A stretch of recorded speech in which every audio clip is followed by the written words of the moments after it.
Hello, this is Jason. We are reading Who is Ulysses Grant, Chapter 5 to Chapter 7, I think. Let's get on to it. Chapter 5, Civil War. As soon as Ulysses heard that war was starting, he wanted to return to the army. He thought he was needed, and the war might put an end to slavery once and for all. The northern states didn't have a large army. President Lincoln had asked for 75,000 new volunteers. Ulysses was willing to help out. Like everyone else in Galilee, he rushed to a meeting about the war. He hoped to be in charge of a whole regiment, a group of more than 1,000 men. In the volunteer army, was different from the regular army. The soldiers could choose their own officers by a vote. Ulysses was not elected. Sometimes officers were appointed by the governor of the state, but Ulysses was not appointed. Ulysses' next step was to write to Washington asking to be made a colonial. No one answered his letter. It looked like no one wanted U.S. Grant. Maybe the army remembered the stories about his drinking. Maybe they didn't want a man like that in charge of other men's life. That didn't stop Ulysses. He worked hard to organize volunteers, students, soldiers.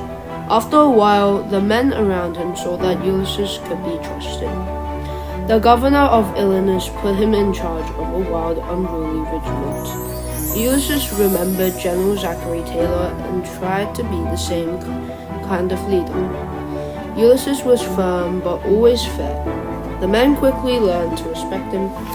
In just over a month, Ulysses was promoted to general, and he hadn't even been in battle yet. But in the eastern half of the U.S., early battles were being fought, and the South was winning. Southern generals seemed to be more organized and determined than Northern ones. One famous Southern general got the nickname Stonewall Jackson because he stood like a stone wall against the Northern attack. The most famous Southern general was Robert Lee E. Lee. Lee was so confident he even had plans to invade the North. The Northern generals had what Abraham Lincoln called the slows. They didn't have enough fight in them. They preferred to avoid battles. The President Lincoln needed a general to take charge of the Union Army and fight to win the war. Perhaps U.S. Grant was the general Lincoln was looking for. In November 1816, on his own, Ulysses led his men to attack a rebel camp in Belmont, Missouri. At first, it seems like an easy victory. The Confederate soldiers ran away, but Ulysses' men started to celebrate too soon. The enemy had time to come back and surround them. Now they were trapped. Ulysses refused to surrender. He led his men to an escape route, fighting all the way. U.S. Grant was learning about war, not from books, but from actual battles. Although he hated war, Ulysses was good at it. He could always picture how a battlefield was laid out and how to win. He had another advantage too. Ulysses knew a lot of the Southern officers he was fighting against. Some had been at West Point with him. Many fought with him in Mexico. Ulysses knew their weaknesses and strength. He knew how they thought. He knew where they were, brave or not. In February 1862, Ulysses was sent to attack Fort Donelson, an important Confederate fort in Tennessee. One of the enemy generals in charge was the man named General Pillow. Ulysses knew him like his name. Pillow was a softy, not willing to fight hard. Ulysses captured the fort easily. Pillow and the other Southern generals hoped that Ulysses would let them off easily. After all, they had known Grant for years. But Ulysses wrote a letter that made him famous. The letter, he said he would only accept one thing: unconditional surrender. That meant the Southern army had to give up without any promises of going free. After that, people started calling Ulysses unconditional surrender. Grant. His initial US were the same as the first letters of those words. Now that he was winning battles, Ulysses was promoted again.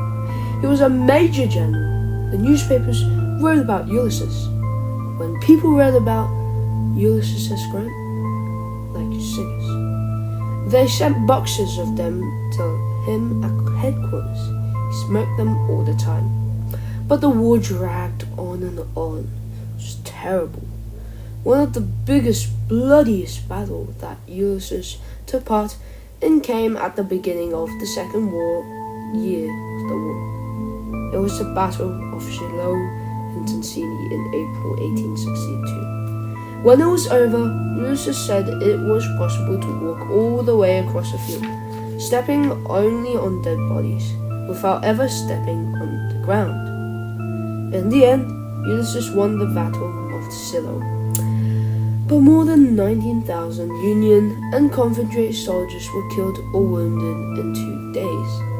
The night after the day of the battle, Ulysses was sitting outside in the rain. He was cold and hungry. He walked inside a house where wounded men were being treated. But the sight was so terrible, he quickly left. It was easier staying out in the rain at night than watching young men having arms and legs cut off. The wounded men often were carried off the battlefield to nearby houses. Private homes were often turned into hospitals, whether the owners liked it or not. When people read newspapers stories about Shiloh, they were shocked. Everyone blamed Ulysses at first. The cost of victory was too high. Some powerful men in Washington wanted President Lincoln to fire Ulysses. Even Mary Lincoln, the president's wife, called Ulysses a butcher. Lincoln listened thoughtfully to the complaints, but he understood that the war would take a long time to win, and it would cost many hundreds of thousands of lives. When one politician urged him to fire Ulysses, Lincoln was very quiet. Then he looked up. "I can't spare this man," Lincoln said. "He fights." Chapter 6. Winning the War.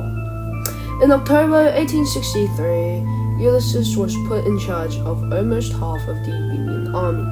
The war had dragged on for over 2.5 years. Now, Ulysses realized he was going to have to change his plan of attack. At the outset of the war, he wouldn't let his soldiers take food from the people in the south. He orders his men to respect their property and treat the local citizens well. He wanted to be fair to the enemy, the way General Scott had been in Mexico. But after the Battle of Shiloh, Ulysses changed his mind. His men were too hungry, and he needed them to be healthy. Otherwise, how could the North win the war? He let his men take food, clothing, and everything else the army could use. He ordered the soldiers to destroy anything that the Confederate army needed in order to continue the war. They destroyed railroads and factories that helped produce things that the Southern Army needed. A major turning point for the war came in July 1863. A Union general named George Meade defeated General Robert E. Lee at Gettysburg, Pennsylvania. The very next day, Ulysses S. Grant defeated the Southern Army at Vicksburg, Mississippi. The war wasn't over yet. It would last almost 2 more years, but the Southern Army never regained its full strength after that. In March 1864, President Lincoln asked Ulysses to come to Washington, D.C. In a ceremony that at the White House, the president put Ulysses in charge of the entire Union Army. He was named a lieutenant general. The only soldier ever given that title was George Washington. After that, Ulysses sent troops to Richmond, Virginia, the capital of the Confederate States. Soon the people of Richmond fled. Finally, it looked like General Robert E. Lee's troops were beaten. The South had lost the war. Ulysses sent Lee a letter saying that it was time for Lee to surrender. Ulysses waited in a farmhouse near Appomattox, Virginia, for a reply. He was having one of his very bad headaches. He spent the night putting hot treatments on his neck, hoping that would help. The next day, Grant received a note from Lee agreeing to surrender. Instantly, his terrible headache went away. The two famous generals met on April 9, 1865, at the home of a man called William McLean. Ulysses, who never liked to wear his fancy uniform, arrived in muddy clothes and dry boots. Robert E. Lee was dressed in his best, cleanest, most impressive uniform. His buttons were shiny and new. Ulysses, however, was the man who had won the war. Lee looked good, but he had lost, and everyone knew it. As always, Ulysses was fair and kind. He talked in a warm, friendly manner with Lee for the first few minutes. They both remembered that they had fought together in the Mexican-American War. Finally, Lee said they should write down the terms of surrender. Ulysses was general. He could have demanded that all the Southern soldiers give up their horses. He could have taken all their weapons. He could have insisted on taking Southern soldiers as prisoners. Instead, he said the Southern could keep their personal pistols or sword. He said they could keep their horses. He knew the men would need them after the war for farming. He also made sure the Confederate soldiers had food. Most of them were starving. Lastly, Ulysses ordered the Union Army to stop firing their guns in celebration. He understood his soldiers were excited that the war was over, but it wasn't right to rub it in. The rebels are our countrymen, Ulysses said. Southerners were no longer the enemy. The North and South were one nation again. Chapter 7. Lincoln is shot. A few days after Lee surrendered, Ulysses went to Washington to see the president. Julia and their young son Jesse came too. The war was nearly over. Everyone in Washington was celebrating. The next evening, President Lincoln invited Ulysses and Julia to join him and Mrs. Lincoln to see a play at Ford's Citadel. Ulysses knew Julia disliked the president's wife, Mary Lincoln, was too moody and weird, so Ulysses politely said no. Instead, the Grants and Jesse headed by train to New Jersey to spend time with the rest of the children. But when the train stopped in Philadelphia, a man came rushing to Ulysses.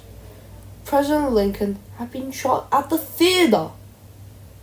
Ulysses rushed back to Washington. By the time he got there, President Lincoln was dead. The whole country fell into the state of mourning. The man who shot Lincoln, John Wilkes Booth, had planned to stab Ulysses that night too. Why? John Wilkes Booth was a Southerner. He bitterly hated the men who had beaten the South to the end of his life. Ulysses regretted not being at Ford's Theater that night. He always believed he could have saved the president's life if he had been in there. With Lincoln dead, the vice president became the president. His name was Andrew Johnson. Ulysses didn't admire President Johnson. Johnson wasn't good-hearted like Lincoln. He didn't want former slaves to have the vote. He felt more sympathy for the slave owners than he did for the slave. But at least the war was over. During a victory parade that marched at the White House, Ulysses sat behind beside President Johnson. The parade lasted for 2 days. The line of soldiers was 30 miles long. Soldiers kept calling out Ulysses' name. "Grant! Grant!" they shouted. President Johnson didn't like it one bit. From then on, everywhere he went, Ulysses was mocked. Friends and admirers got together and bought him 3 houses as gifts. Oh my gosh. One fancy house in Philadelphia, a smaller house in Galena, Illinois. The third one was in a very pretty neighborhood in Washington, D.C. People from all over the world sent him gifts of china, silver, swords, and cigar. As a high-ranking general in the army, Ulysses would have a whopping $21,000 per year income until he died. That was a lot of money back then. Ulysses was now 43 years old. He wasn't a young man, but he still had a lot of life ahead of him. What would he do with it? Thank you for listening. I hope you liked it. Tap subscribe and, like it. I hope you like it. I'm sorry I repeated the word. I'm getting tired. Thank you for listening. I hope you like and subscribe. The next chapter will be the final of Who Was Ulysses S. Grant. Thank you for listening.